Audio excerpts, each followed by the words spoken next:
Bonjour, on se retrouve aujourd'hui pour la broderie du troisième cœur d'oiseau voyageur, l'oiseau dans les fleurs.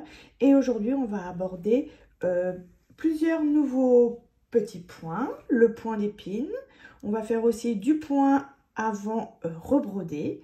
On va également faire plusieurs variantes du point de nœud. Ça va aller du point de nœud tout simple au point de pistil, en passant par un nouveau point tout autour de l'aile qui est le point de corail et plusieurs autres points également pour décorer cet oiseau. On va commencer par le point arrière rebrodé. Et pour ça, j'ai fait, je ne sais pas si vous voyez ici, des petites marques environ tous les 5 mm pour s'aider. On sort sur le bord du tissu vert là. Ça va finir de l'appliquer.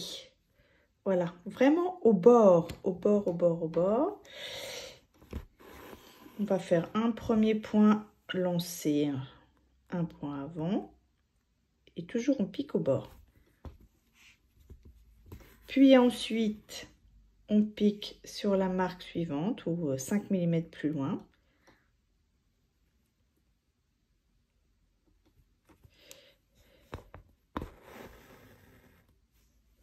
Et on repique dans le trou précédent.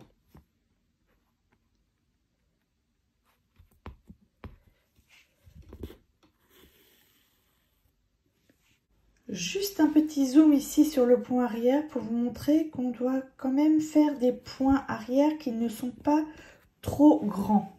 Parce que quand on va les rebroder ensuite, s'ils sont trop étirés, ça fera des choses moins en relief, moins marquées, moins rondes. Voilà. Donc je pique toujours et je reviens en arrière en piquant dans le même trou. Lorsque vous avez terminé ce point arrière tout autour, vous allez maintenant pouvoir prendre un autre fil d'une autre couleur ou de la même couleur pour le rebroder. Alors, je fais sortir ce fil au début du point. Et ensuite, par le chat, vous allez passer dessous ici les points arrière. Vous passez dans ce sens-là, puis dans l'autre. C'est important de passer avec le chat pour ne pas piquer dans le fil et parce que quand on fait ça, on risque d'abîmer. Voilà. Donc vous passez une première fois tout autour.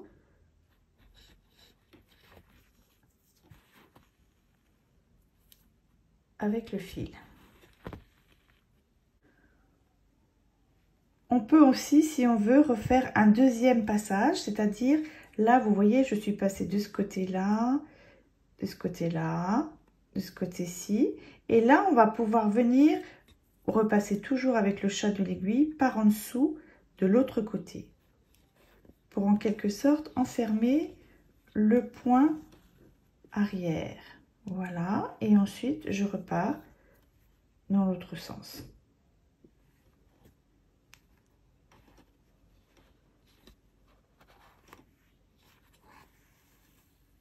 Je vous montre la différence entre un point arrière rebrodé 2 fois comme ici. Voilà, ça fait un petit peu plus épais qu'un point arrière rebrodé une seule fois. Alors, deuxième point maintenant, c'est le point d'épine. Alors, celui-là, il a l'air compliqué comme ça, mais il faut juste tracer d'abord la ligne pour suivre.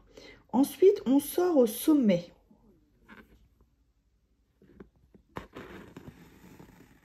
Puis ensuite, au même niveau, légèrement à droite, je repique de façon à faire une espèce de boucle ouverte. Et là, je vais ressortir légèrement à droite. Je vais vous faire un petit zoom. Légèrement à droite du trait. et je vais tirer pour former un premier petit V. Ne tirez pas trop fort. Voilà. Et ensuite, je reste au même niveau que ce nouveau point et je vais aller piquer à gauche. Je pique. Hop, je garde ma boucle ouverte en dessous.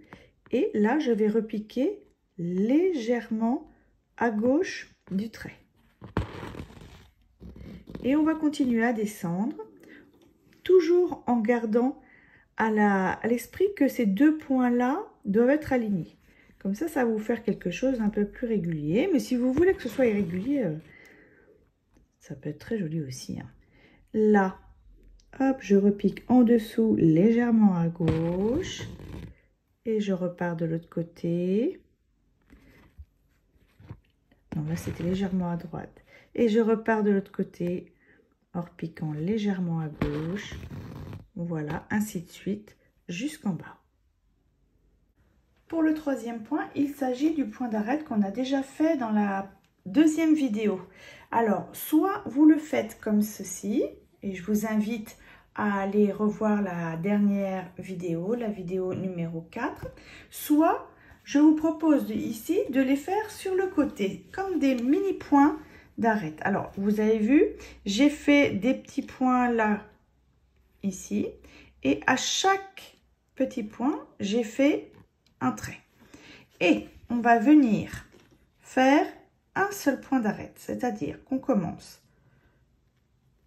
par en haut, je pique au niveau du point, comme ça je m'assure la couture du cœur en haut, puis je vais à gauche,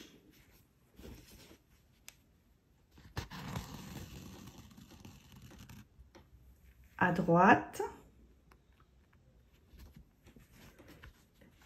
et je reviens à la base comme un point d'arrêt classique, sauf que là, je vais l'arrêter en passant par-dessus le fil et en repiquant dans le tissu. Je fais mon V et là, juste derrière, je repique.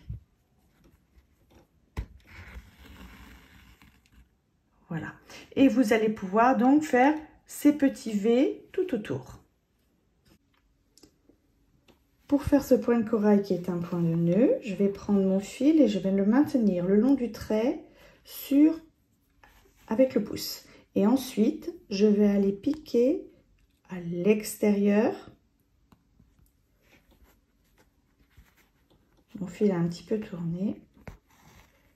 Puis, je vais repiquer dans le tissu à l'intérieur de la boucle qui se forme. Puis, je tire doucement mon fil vers le haut et ça va faire un nœud. Je recommence, je le mets. Alors, là, c'est vous qui voyez l'espacement. Moi, je vais essayer de faire comme ça. Tous les 5 mm à peu près. Ça peut être plus loin. J'ai essayé avec des points rapprochés. C'est très joli aussi. Voilà. Alors là, pareil, je ne suis pas sortie à l'intérieur de la boucle. Je la récupère.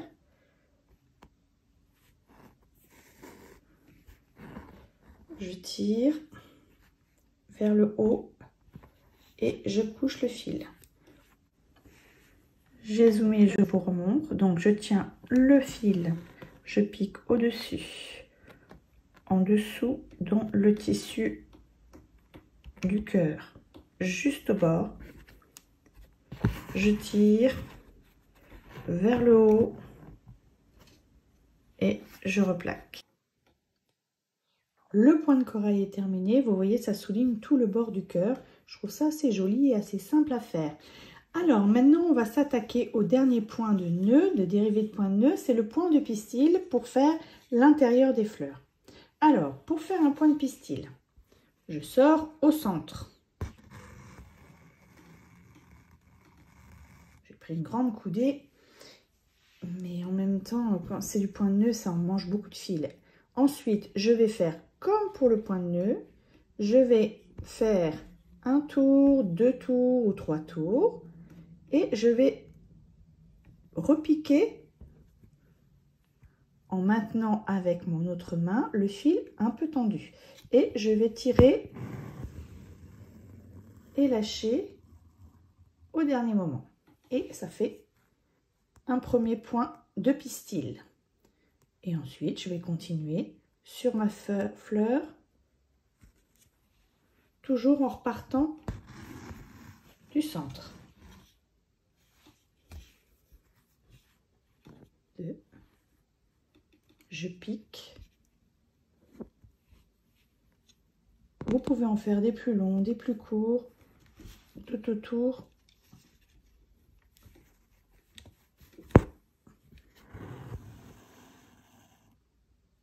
Voilà.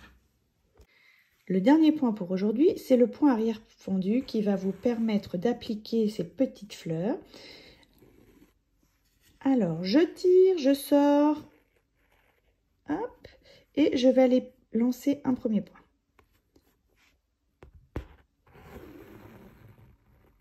Là, je travaille avec 2 brins de moulinet. Puis, je vais quelques millimètres plus loin. Pas beaucoup, hein, parce que comme c'est un petit motif, si vous faites de grands points, ça va moins être... ça ne va pas convenir. Et je vais refendre à peu près aux 3/4 du point précédent. Voilà, et je continue ainsi de suite tout au long de la fleur. En prenant un petit peu de tissu à chaque fois. Et je fends.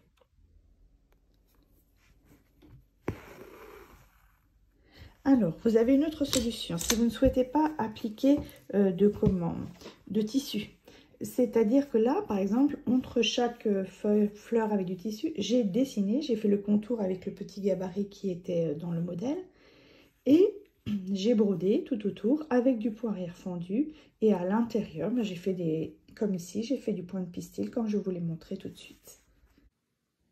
Le 3e cœur est terminé, donc j'ai rajouté une perle ici pour faire l'œil et des points lancés pour faire le bec. J'ai aussi également brodé quelques petites fleurs avec le point arrière fendu et le point de pistil.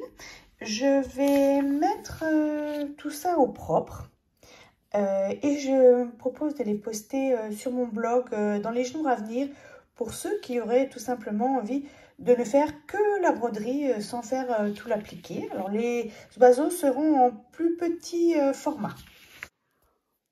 En fin de week-end sur mon blog, je posterai tous les gabarits pour faire l'intérieur de la pochette. Et la semaine prochaine, donc, on va appliquer les pochettes, les coudre et aussi, comme vous pouvez le voir, les rebroder. Donc, brodez bien et on se dit à la semaine prochaine. Bon week-end!